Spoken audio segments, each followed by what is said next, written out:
Assalamualaikum warahmatullahi wabarakatuh. Hai semuanya, perkenalkan nama aku Ratri Dharma Salam. And today aku akan mempresentasikan tentang konstitusi di Indonesia. Yang pertama, ada pengertian konstitusi.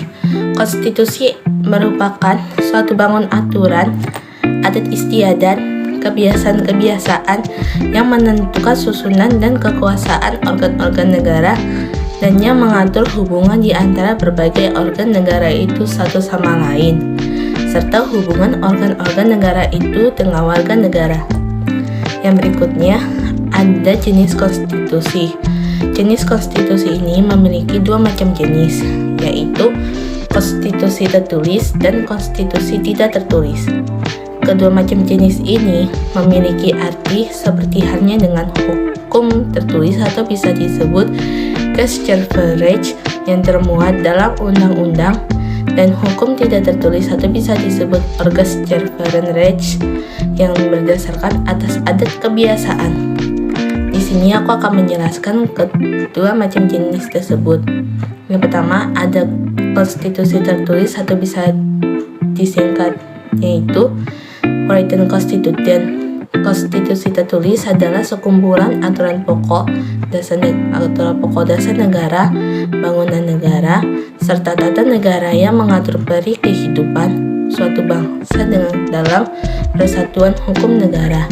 Yang kedua, ada konstitusi tidak tertulis atau bisa disebut Unwritten Constitution.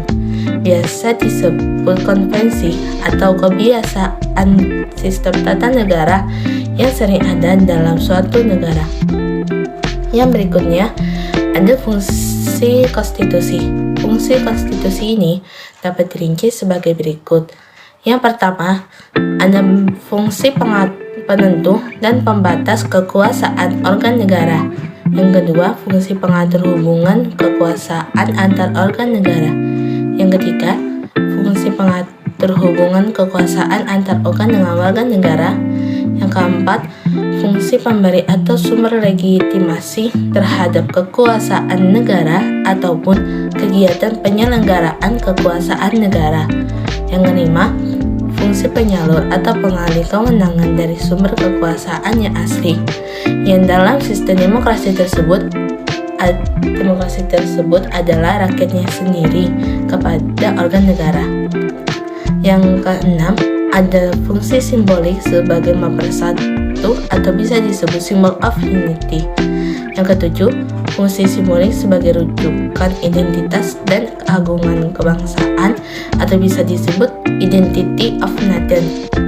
Yang kedelapan, fungsi simbolik sebagai pusat upacara atau bisa disebut center of ceremony. Yang kesembilan, fungsi sebagai sarana pengendalian masyarakat atau bisa disebut social control. Social control ini baik dalam arti sempit, hanya berada di bidang politik maupun di arti yang luas mencakup bidang sosial dan ekonomi. Yang terakhir, ada fungsi sebagai sarana perekayasaan dan pembaruan masyarakat atau bisa disebut social engineering atau social reform. Pengertian ini baik dalam arti sempit maupun arti yang luas. Karakteristik konstitusi Indonesia sebelum dan sesudah reformasi. Sehari setelah proklamasi kemerdekaan Republik Indonesia pada tanggal 17 Agustus 1945, Konstitusi Indonesia sebagai suatu revolusi growth telah disahkan pada tanggal 18 Agustus 1945 oleh Panitia Persiapan Kemerdekaan Republik Indonesia atau bisa disingkat PKI dalam sebuah naskah yang dinamakan Undang-Undang Dasar Negara Republik Indonesia. Namun demikian, karakteristik sistem pemerintahan daerah yang mengiyakan pola hubungan yang bersifat horizontal alias tidak hierarkis di atas menghadapi kritik yang sangat luas dari elit pemerintahan ataupun masyarakat biasa. Jadi bisa disingkatnya itu, sistem pemerintahan daerah yang mengiyakan pola hubungan tersebut yang alias horizontal atau tidak hierarkis menghadapi kritik yang sangat luas dari elit pemerintahan atau masyarakat sendiri. Maka dari itu itu karakteristik sistem pemerintah daerah bersifat horizontal.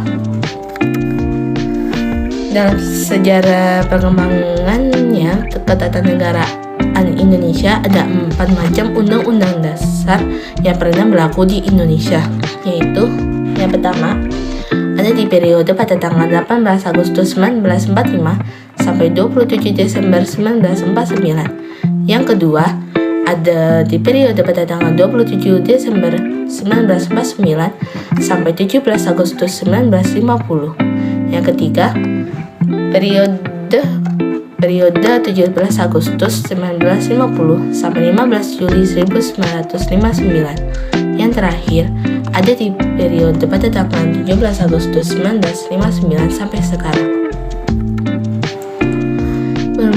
Karakteristik konstitusi Indonesia setelah reformasi yaitu perubahan UUD 1945. Salah satu keberhasilan yang dicapai oleh bangsa Indonesia pada masa reformasi konstitusional, reformasi ini dipandang merupakan kebutuhan dan agenda yang harus dilakukan karena UUD 1945 sebelum perubahan tersebut dinilai tidak cukup untuk mengatur dan mengarahkan penyelenggaraan negara sesuai harapan rakyat.